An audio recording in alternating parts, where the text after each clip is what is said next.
मोर चाकरी जीवन आरंभ हुए 1986 मसीह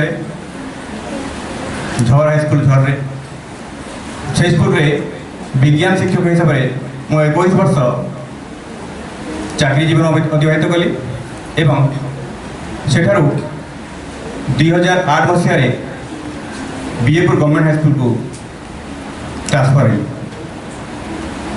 सेठी 5 वर्ष काल इनचार्ज हेडमास्टर हिसाब से कार्य कली एवं मोट 11 वर्ष अतिबाहित करने पर सीनियर एसीएस पदवी में उन्नीत हुई बुढ़ापाली उच्च विद्यालय 3 वर्ष काल अतिबाहित कली एवं अंतिम जीवन में मात्र 11 वर्ष पर स्कूल में मु उपस्थापित होती एवं गत काली मु रिटायर करी वर्तमान स्कूल प्रधान शिक्षक नुह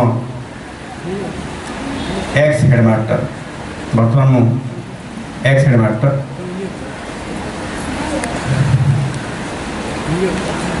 ये 11 मास मध्य समस्त स्नेह श्रद्धा और विश्वास भाजन कर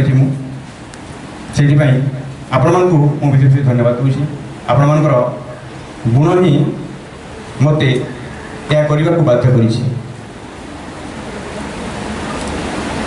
विशेष भाव धन्यवाद देवी आम मैनेजिंग कमिटी मेंबर मानू जेकोसी समय डाकिले सांगे सांगे बेसिकली आम लेडीज मेंबर गुड़ा जो अच्छा से अटकी पड़ती एवं अनेक सांत्वना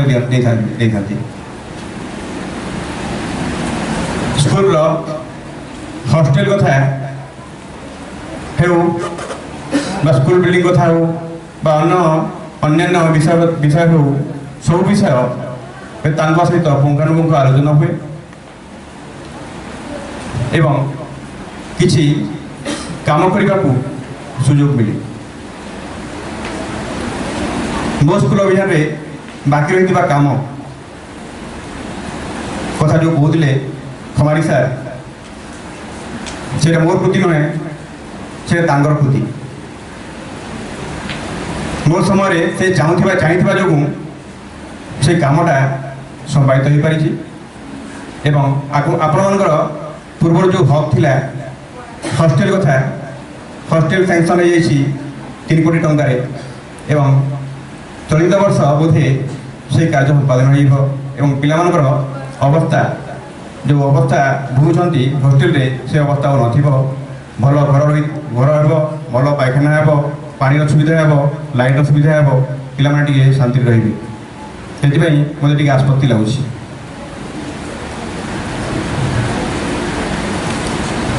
पिलाने मोर पूर्वतन वक्ता मैंने कही कि कौन पर तुम स्कूल को आस किए कहीपर कि कौन पर आस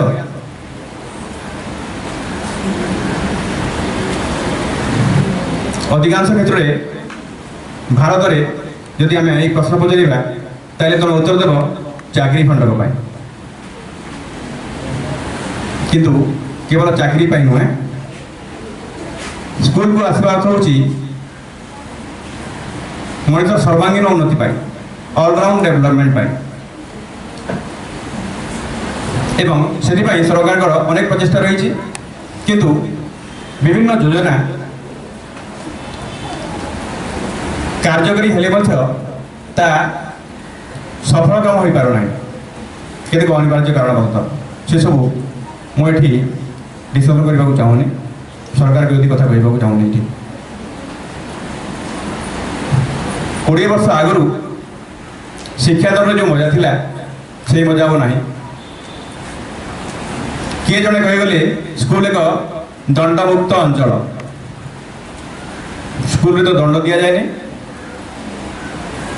अनुशासन मुक्त तो कहुए ना अनुशासन और दंड कौन सामान गोटे पिला को चरकड़ी देले जड़े शिक्षक से दंड नुह से अनुशासन स्कूल टी के अनुशासन मुक्त नुहे किंतु या भूल बुझी अभिभावक मैंने बेसिकली शिक्षक मान चाप पकाउं जहाँद्वारा ସ୍କୁଲର ଆଡମିନିଷ୍ଟ୍ରେସନ ଉପରେ ବାଧା ଆସୁଛି।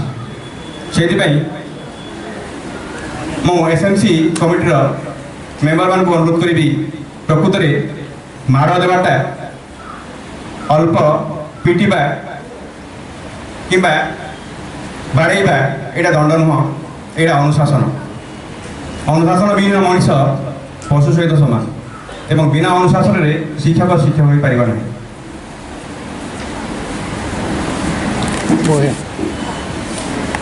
ବର୍ତ୍ତମାନ ପରିସ୍ଥିତିରେ ଶିକ୍ଷା ବ୍ୟବସ୍ଥା ବିପର୍ଯ୍ୟସ୍ତ ହୋଇପଡ଼ିଛି। ଆମେ ଯେଉଁ ଶିକ୍ଷା ବ୍ୟବସ୍ଥା ଅନୁସରଣ କରୁଛୁ ଏଇଟା ଆମ ଭାରତୀୟ ପରମ୍ପରା ନୁହଁ, ଏଇଟା ହେଉଛି ଇଂରେଜ ପରମ୍ପରା। ଲର୍ଡ ମେକଲେ ଯେଉଁ ସ୍ୱପ୍ନ ଦେଖିଥିଲେ ସେ ସ୍ୱପ୍ନ ଆଜି ସାକାର ହେଉଛି। ମୁଁ ଥରେ ଦୁଇଥର କହିଥିଲି ପିଲାମାନଙ୍କୁ, ଏବଂ ଏହା ଏହି ଶିକ୍ଷା ବ୍ୟବସ୍ଥା ତାର ଏକ ନିଦର୍ଶନ।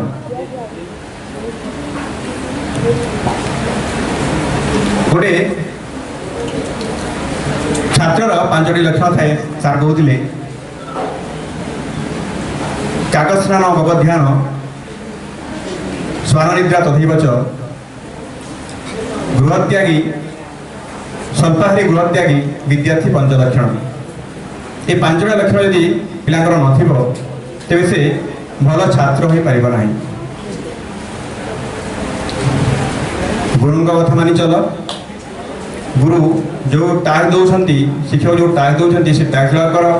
ଦେଖାଯାଉଛି ଅଧିକାଂଶ କ୍ଷେତ୍ରରେ ପିଲାମାନେ ଆଉ ଟାସ୍କ କରୁନାହାନ୍ତି। ଯେତେ ଚେଷ୍ଟା କଲେ ମଧ୍ୟ ସେମାନଙ୍କର ଖାତା ନିୟମିତ ଭାବରେ ଶିକ୍ଷକ ପାଖରେ ପହଞ୍ଚୁ ନାହିଁ। ପ୍ରଧାନ ଶିକ୍ଷକ ଯେତେ କହିଲେ ବି ଗୋଟେ ଶିକ୍ଷକ ତା ଅସୁଲ କରିପାରୁନାହିଁ, କାରଣ ଏହା ଛାତ୍ରମାନଙ୍କର ଦୁର୍ବଳତା। ତେଣୁ ଗୁରୁଙ୍କ କଥା ଯଦି ନ ମାନିବ ତେବେ ପଢ଼ା କ୍ଷେତ୍ରରେ ମଧ୍ୟ ତୁମେ ଅଗ୍ରଗତି କରିପାରିବ ନାହିଁ।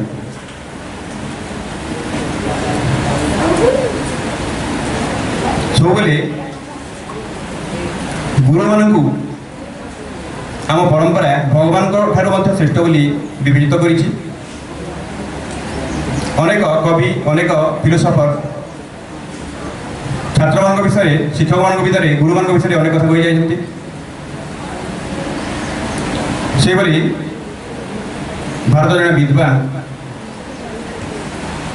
ସେ କହୁଥିଲେ, ସେ ଲେଖିଥିଲେ ଗୁରୁଙ୍କ ବିଷୟରେ, ଗୁରୁ ମହିମାରେ ତାଙ୍କର ଗୋଟିଏ କାବ୍ୟ ଗୁରୁ ମହିମା, ଯେ ଗୁରୁଙ୍କର ଯଦି ଆମେ ଗୁରୁଙ୍କୁ ଯଦି ବର୍ଣ୍ଣନା କରିବା ତାହେଲେ ସାରା ପୃଥିବୀ ଯଦି କାଗଜ କରିବା, ସାରା ସମୁଦ୍ରକୁ ଯଦି କାଲି କରିବା, କାଲି ସ୍ଥାୟୀ ବନେଇବା ଏବଂ ସମଗ୍ର ଜଙ୍ଗଲର ଗଛଗୁଡ଼ା ଯଦି କଲମ କରିବା ଆଉ ଗୁରୁଙ୍କର ଗୁଣଗାନ କରିବା ତେବେ ମଧ୍ୟ ଗୁରୁଙ୍କର ଗୁଣଗାନ କମ୍ ହୋଇଯିବ। ତେଣୁ ଗୁରୁଙ୍କୁ କେବେ ଅପମାନିତ କରିବ ନାହିଁ। ତୁମେ ନିଶ୍ଚୟ ଦେଖିଥିବ ଯେ ଗୁରୁଙ୍କୁ ମାନେ ନାହିଁ ସେ କେବେ ଉନ୍ନତି କରିପାରେ ନାହିଁ।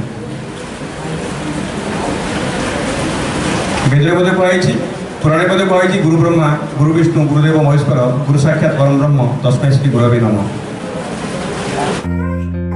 ଆମର ଚ୍ୟାନେଲକୁ ଯଦି ସବସ୍କ୍ରାଇବ୍ କରିନାହାନ୍ତି ତାକୁ ସବସ୍କ୍ରାଇବ୍, ଲାଇକ୍ ଓ ସେୟାର କରିନିଅନ୍ତୁ ଏବଂ ବେଲ୍ ଆଇକନ୍କୁ ଦବାଇ ଦିଅନ୍ତୁ। ତାହେଲେ ଅଞ୍ଚଳର ସମସ୍ୟା ଓ ଗୁରୁତ୍ୱପୂର୍ଣ୍ଣ ଭିନ୍ନ ଭିନ୍ନ ଖବର ଆପଣମାନେ ଦେଖିପାରିବେ।